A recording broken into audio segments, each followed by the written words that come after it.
Hey folks, Michael McFarland here, the Lake Fork Guide. Today, I'm going to give you my measure, a little bit of an understanding of when, how, and why to use the 4 different reaction baits that you would find most common to fall fishing. Excluding the jerk bait, which we'll talk about that as the water gets real cold. But we're going to start today with the Underspins,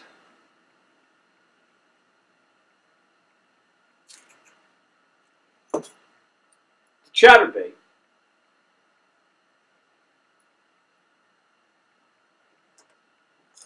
Squarebills,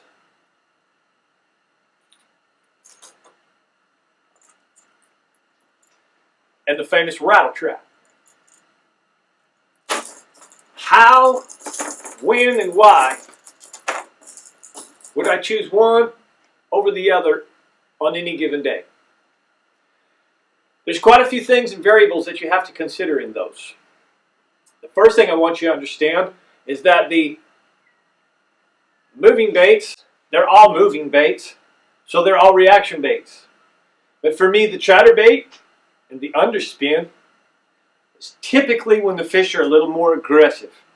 The key measure is when to use which bait.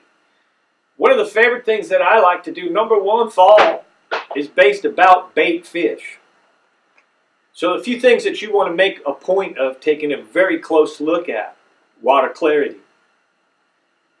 Once you found the bait, the size of the bait, the depth of the bait. Most of the time you're going to find it shallow. But the key for me is about water temperatures. So when we come out of summer and things begin to cool down, we get the lake turns over, the bait fish migrate back, the bait fish come out of the deep summer water, and the bait fish get shallow. Well, the fish are still very energetic. There's good water temperatures. The water's up in the 70s, upper 70s, maybe even the lower 80s.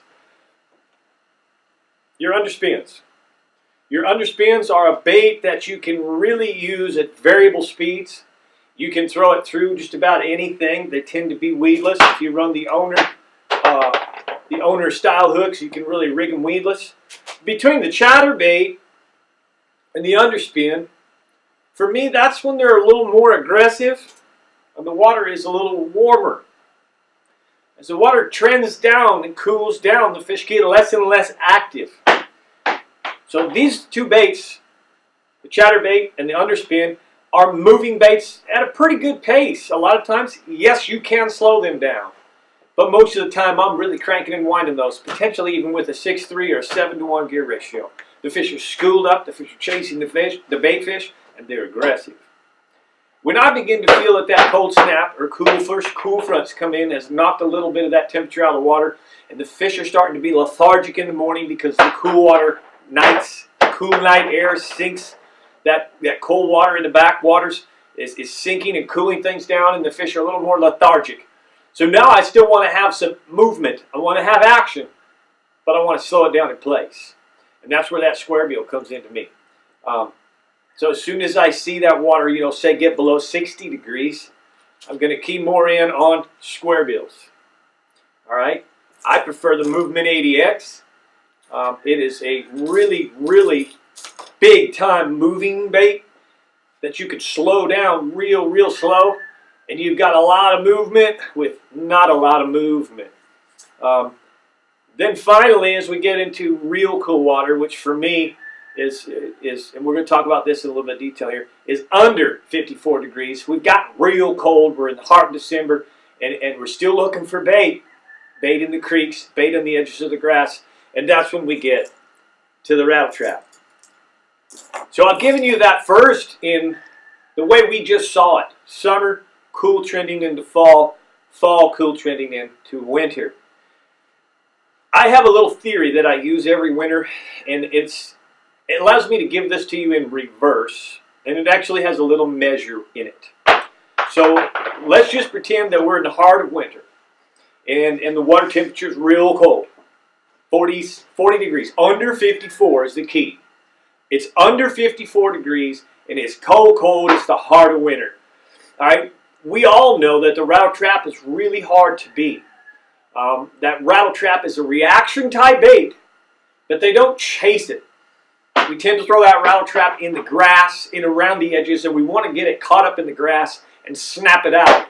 What happens is those fish are in that grass or in those creek bends in the grass, and they're actually just snapping at that rattle trap. They're not actually really choking it down, and at times they do choke it down. But it is more of a reaction. It's going by so fast that they just trigger on it. So keeping this in mind, from the heart of winter, there's two baits I really like to throw. The rattle trap, and I'm not going to get too crazy with you on it, but that's the Alabama rig. So when it is cold, cold, cold, the coldest water, aside from pitching and flipping and jig on a stump, the reaction bites that I'm going to get are going to be the rattle trap, the backwaters, the Alabama rig, same thing, in the backwaters, and of course on deep structure. Those are the two best baits for the coldest time of the year. Now the measure that I use. So the water trend starts to warm. We get from, say we're at 49 degrees, and all of a sudden it's 51. It's 52. First time it hits 54, I come off the rattle trap and I go to my Squarebills. Okay? So 54 and under, rattle trap. 54 to 58, Squarebills. 58 and above, Chatterbaits and Underspins. And remember, we're always going to match the hatch. So this is a larger bait. If I'm with some big gizzard shad, I'm going to throw the larger bait. If I'm with some of the small thread fins, I'm going to throw the smaller bait. But that's a quick measure. Under 54, it's the rattle trap, the Alabama rig, and the jig in the creek. 54 to 58, I'm on Squarebills. 58 and above, Chatterbait and Underspin. Now what happens is a big cold front comes and hits. Pow! It knocks it back down. I was at 58 degrees throwing an underspin. A cold front comes in. Wham! 2 days of a cold front knocks me back down to 54, 52. Guess what? I know what to do. Now, I'm not going to tell you that when it's 58 degrees and I'd be throwing the Squarebill that you won't catch fish on a rattle trap. You will. These are all reaction baits. There's really no time or rhyme of when to use them 100%. But the hotter of the two items is the way I look at it. So again, we'll go back into winter. It's 52 degrees and Joe and I are out there throwing the rattle trap on Monday and it was a great bite. On Tuesday, all of a sudden, I see water temperatures of 54, 55, 56. The rattle trap bite is still there. But I make the switch to the Squarebill and catch more better fish, bigger fish, because of that little realm, that change, that trend, warm trend. The water goes back up to 58 degrees and it's now 60 degrees by the end of the weekend, and I've now switched up to the Chatterbait.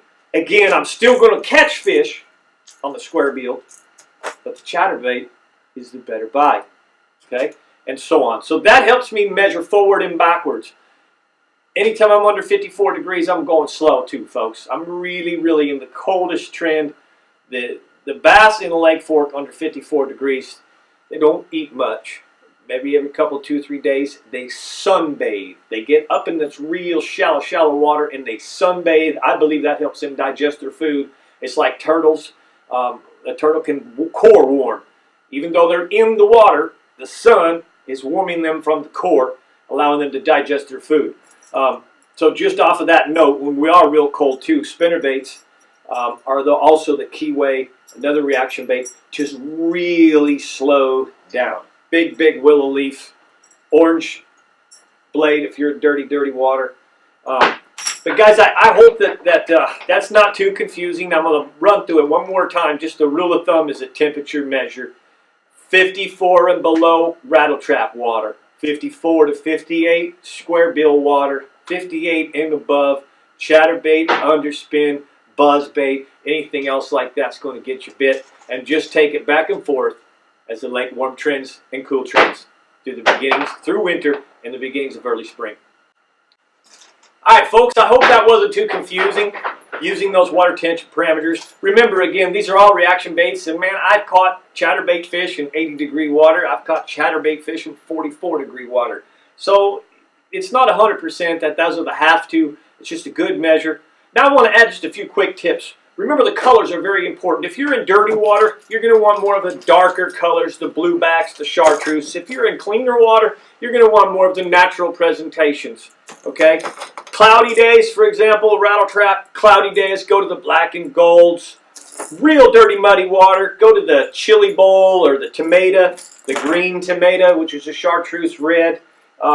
Keep those things in mind. Chatterbait, most of the time in the fall, shad colors are really important. But if you get to dirty water, don't be afraid to go to a darker version. And then with your underspins, again, keeping it very simple. The hitch color, light hitch color. Pearl is a good color. Ayu is a great color on Lake Fork. And if you're in dirty water, don't be afraid to get to the bluebacks, the blueback chartreuse. That's one of the best colors on Lake Fork. Blueback chartreuse has boated more big, giant fish, whether it be in a squarebill, a swim bait, or a deep diving crankbait. Blueback chartreuse, cool, cold water bait, that's the color. Now let's talk to you about what we throw some of these baits on. Underspins. On my underspins, the smaller underspins, I'm going to throw them on a real-time 1020. This is an MB 7'3", 1020. That means 10 pound to 20 pound line. In essence, it's a medium heavy rod. I'm going to throw that light underspin on 15 pound fluorocarbon, just like that right there. That is an MB 7'3", 1020 real-time rod with the McFarland signatures, 15 pound fluorocarbon. If I was to upsize to the larger underspin, then I would simply upsize my rod, and I'd probably end up stepping up to the same thing that I throw my squarebills on, which I would throw my squarebills on a FS8, 7'8", 1225. This is a little bit heavier rod. It's a little bit longer rod. It gives me about 5 more inches for a little more casting. And I'm going to throw this on 20 pound monofilament. Most of the time I prefer the larger squarebills on this particular rig. Right now I just have a small little Rick Clun version that I'd like you to see. But I throw that on monofilament. The reason I want that monofilament, I want that little bit of stretch. I've already got 6 points, 2 treble hooks hanging there. When they grab that bait, they got an open mouth. I'm sweeping into it. I want a little bit of stretch to ensure that I don't pull that out of that fish's mouth, especially this time of year, because we are cool trending, and sometimes it can be a little bit of a lethargic bite, or it can be an extremely aggressive bite. So that monofilament versus the fluorocarbon is huge. Squarebills, same thing. I'm going to throw the larger profile underspins on that 7'8". I'm going to throw my squarebills definitely on the 7'8" with the 20 pound monofilament. Chatterbaits. Chatterbaits and rattle traps makes a big difference for me to get away from the monos and the fluorocarbons. And I'll go straight to the braids. The reason is 90% of the time, at least for me, I am throwing the chatterbaits and the rattle traps in, around, and through the grass. Okay, what I've found is, again, this is a real-time rod, FS 7'8", 1225. That's a very powerful rod. It's an extra heavy rod in essence, but it is a fast-tipped rod. I spool it up with 40 pound braid.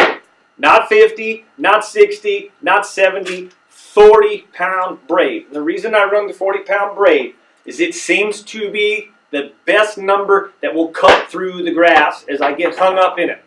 Remember, I'm throwing those rattle traps and chatterbaits through the grass, above the grass line, on the edges of the line, and many times just right through it. So I need to snap it to cut that grass off the chatterbait or off the rattle trap, and I found that 40 pound test cuts it the best. Anything heavier, it tends to hold it and bring it home. And I will tell you this, I used to love to say this, if you're bringing home grass on your bait, If you're bringing home grass, you ain't catching bass. Cool tip. Rattle trap, I think I talked about that. Most of the time, again, on that braid, occasionally I will go to a real small rattle trap on Lake Fork. I'll go to the 1/4 ounce silver blue sides in that clear water, that cleaner backwater. I will actually use my small 7-foot 310 20 and 15-pound fluorocarbon on that. I don't want that stretch. I want to feel that line. The fluorocarbon, the braid lets me feel that bait so that I know when I'm touching the grass, when I'm ticking the tops of the grass. That's the key with that rattle trap. As I retrieve it, I need to feel it, not just vibrating, but I need to feel it hitting the tops of the grass so that I can literally drop it in and hit the tops and lift it, hit the tops and lift it. And so by either using braid or fluorocarbon, it allows me to do that. Guys, I think that covers the actual rod, lines, and reels of measure of how we run this. In the wintertime, be thorough. Pick yourself a good area. If you've got bait, you've got bass. You don't need to run around. You don't need to travel. Today was kind of a cold day on the water, and the less we traveled, the better it felt for us. It kept us a little more in the game. It was tough fishing out there today. The mornings are cold, as I said. The evenings are your best bet. Any warm trend right now, all the way until about probably February, your afternoons, warm trended days are going to be your best fishing right here on Fork. So thanks for watching, folks. I'm Mike McFarland, the Lake Fork Guide. Please remember to drop any comments below, any questions you have, anything you may want to learn in the future. I'll try and put it down and maybe do a topic about it. Don't forget to subscribe. Please subscribe to my YouTube page and also the Facebook business page, which is Lake Fork Adventures Guide Service. I do not have any more room on my personal friend Facebook, so you got to find me on my business page and or Instagram, The Lake Fork Guide. Thanks for watching. Wish you all great fishing.